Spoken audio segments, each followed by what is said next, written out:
Hey, what's going on, people? This is Zero Tenchi, and this is a rather late TMNT Rant Rave review. Now, due to unforeseen circumstances, I was not able to do the review for the TMNT episode Plan 10, and also had to catch up with the current episode called Vengeance is Mine. So I'm going to rapid fire review both episodes in one video. So let's get this started with Plan 10. Plan 10 is the Freaky Friday episode. You got brain switching in this episode. You find out that the Krang's next plan is to try to switch brains with the world leaders. And I thought that that was a little bit of a cliche, but very well thought out plan.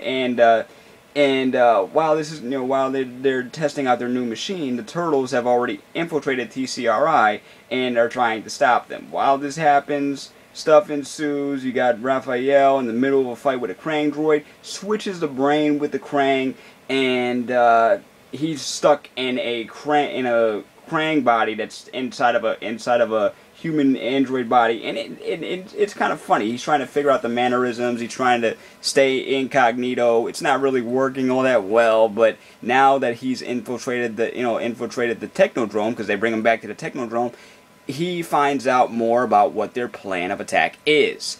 On the other side, the Krang wastes no time trying to destroy the Turtles while in Raphael's body. But for a minute, you kind of feel for him, because when he actually looks at himself in Raphael's body, he says to himself, Krang is a monster. He really misses his family. He really misses his life. So you kind of feel for him there. But you do see more of what the Krang are up to. We are back in the Technodrome, which is all the way in the bottom of the ocean. Well, the bottom of the bay, and it was really cool. It was really cool to see. It was really cool to see.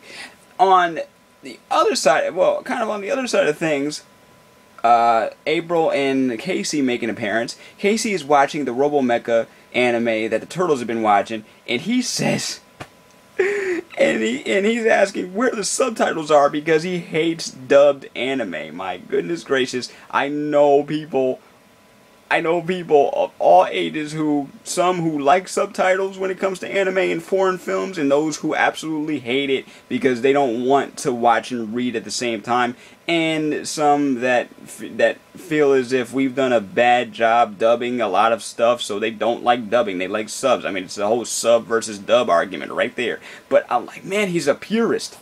Nice touch. So now the Turtles are on a mission.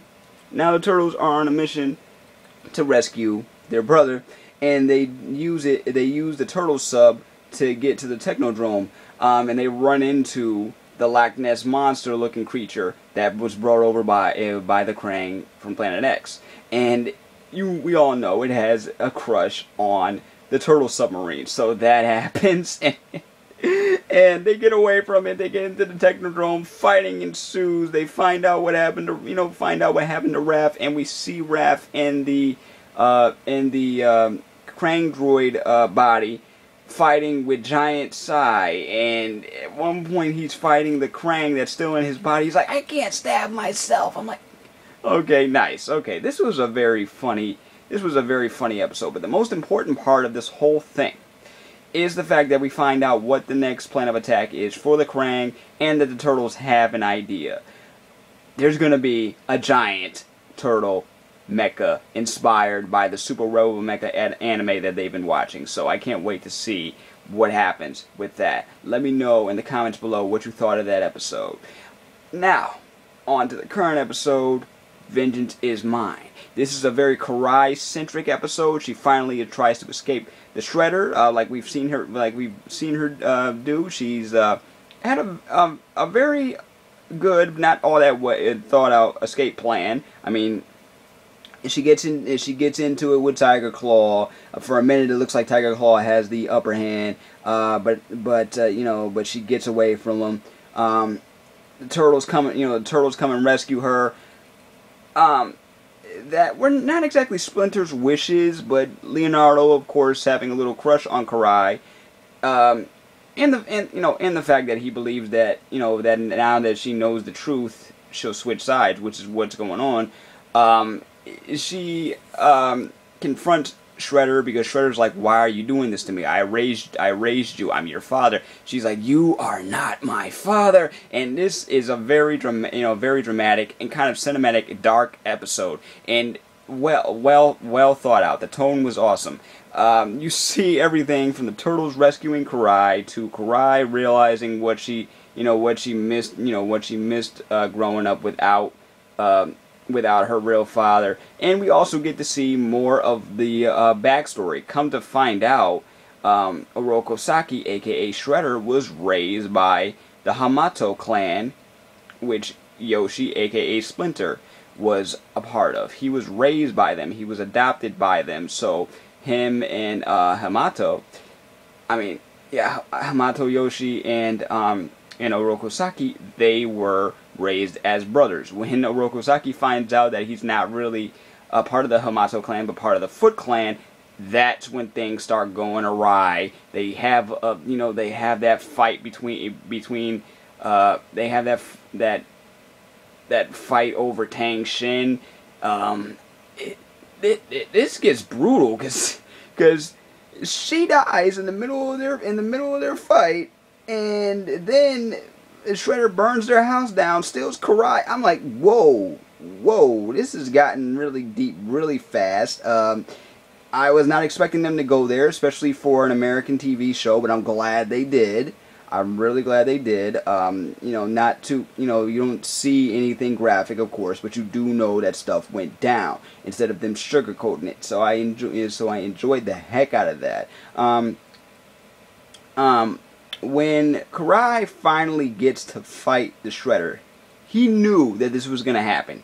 He knew that all of this was going to happen just to lure, the turtles and everyone else out. He has a plan to mutate them into snakes to get rid of Splinter, because snakes are a rat's natural enemy. So that is cool. There's a whole vat of mutagen made up by Baxter Fly, and they use Karai as bait. And I didn't know how deep it was going to go. I didn't know that she was going to fall into the vat of mutagen, okay? I mean, obviously, yeah, for some it would have been predictable. But there was rumors going around that they might have turned her into a turtle accidentally, and I'm glad they didn't.